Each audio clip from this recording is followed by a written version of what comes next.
देखिए हर खबर यहीं पर, सब्सक्राइब कीजिए TV9 भारतवर्ष। तो वही भारत ने अब चाइनीज कंपनियों को एक और बड़ा झटका दिया है। सरकारी खरीद में बोली लगाने के लिए नियम जो पहले थे वो अब बदल दिए गए हैं और नए नियमों के तहत चीन की कंपनियों के लिए भारत के दरवाजे बंद होते दिख रहे हैं।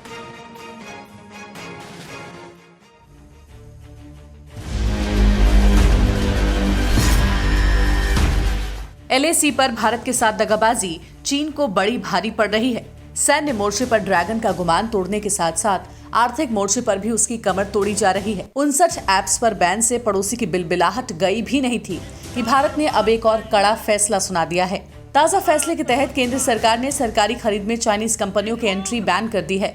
इसका साफ मतलब ये हुआ कि केंद्र और राज्य सरकारों की तरफ से किसी भी तरह की सरकारी खरीद में चाइनीज कंपनियां बोली में शामिल नहीं हो सकती। दरअसल केंद्र ने ये फैसला राष्ट्रीय सुरक्षा को देखते हुए लिया है। इसके लिए बाकायदा नियमों में संशोधन किया गया है। हालांकि नियमों में हुए इस बदलाव का असर चीन के साथ साथ भारत की सीमा से लगने वाले सभी पड़ोसी देशों पर पड़ेगा, लेकिन बड़ा नुकसान सिर्फ चीन को होना है, क्योंकि सरकारी खरीद में चीनी कंपनियों का ही दबदबा देखा जाता है। केंद्र ने फैसले की जानकारी सभी राज्य सरकारों को दे दी है और इसके साथ ही ये नियम राज्यों में भी लागू होंगे। राज्य सरकारों के मुख्य सचिवों को लिखे आदेश में कहा गया है कि राज्य सरकारें भी राष्ट्रीय सुरक्षा में अहम रोल निभाती हैं।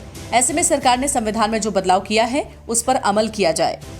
सरकार का आदेश सार्वजनिक क्षेत्र के बैंकों और वित्तीय संस्थानों पर लागू होगा। साथ ही इस आदेश का असर स्वायत्त निकायों, सार्वजनिक क्षेत्र के उद्यमों और सार्वजनिक निजी भागीदारी वाले ऐसी परियोजनाओं पर होगा जिन्हें सरकार से वित्तीय सहायता मिलती हो। सरकार के नए फैसले का असर चीन के साथ साथ भारत की सीमा से सटे पाकिस्तान, बांग्लादेश, भूटान और नेपाल जैसे देशों पर भी होगा। ऐसे में खासकर उन देशों की प्रतिक्रिया इस फैसले पर अहम होगी जिनके भारत से करीबी और गहरे रिश्ते हैं। लेकिन भारत का संदेश साफ और सख्त है और ये संदेश चीन के लिए है।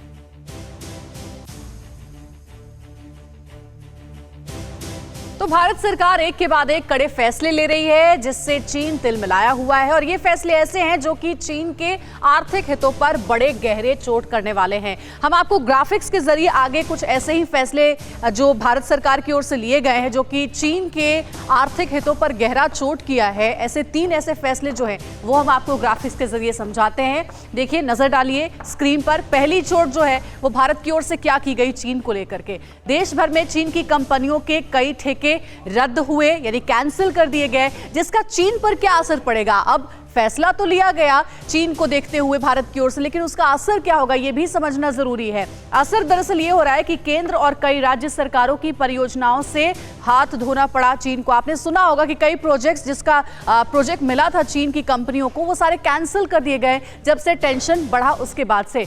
दूसरी चोट भारत की ओर से की गई 59 चीनी ऐप्स, यानी 59 चीनी ऐप्स को एक साथ केंद्र सरकार ने इंडिया में यानी भारत में बैन कर दिया और इसको लेकर के चीन तिलमिला गया था। चीन पर असर यह हुआ कि कई लोकप्रिय चाइनीज ऐप्स की लोकप्रियता रातों रात कम हुई, जिसमें टिकटॉक जो कि सबसे ज्यादा यूज होने वाला ऐप था। अब तीसरी चोट जो कि बहुत ही महत्वपूर्ण है, चीन की कंपनियां सरकारी खरीद में बोली लगाने से बैन। ये भी हाल में फैसला लिया गया है कि जो सरकारी खरीद होती थी जिसमें दूसरे देशों को ये आज़ादी होती थी कि वो बोली लगा सकते हैं, उसमें चीन भी शामिल था, लेकिन अब जो नए नियम बनाए गए हैं उसमें चीन को अब इस पर पाबंदी लगा दी गई है। असर ये हुआ है कि अब तक भारत की सरकारी खरीद में चीन का दबदबा जो था वो अब टूट जाएगा। तो ये 3 बड़े फैसले भारत सरकार की ओर से लिए गए थे जिसका सीधा सीधा असर चीन पर पड़ता हुआ नजर आ रहा है। कैसे, वो भी हमने आपको समझाया है। परवाह देश की, सोमवार से शुक्रवार रात 10 बजे TV9 भारतवर्ष पर।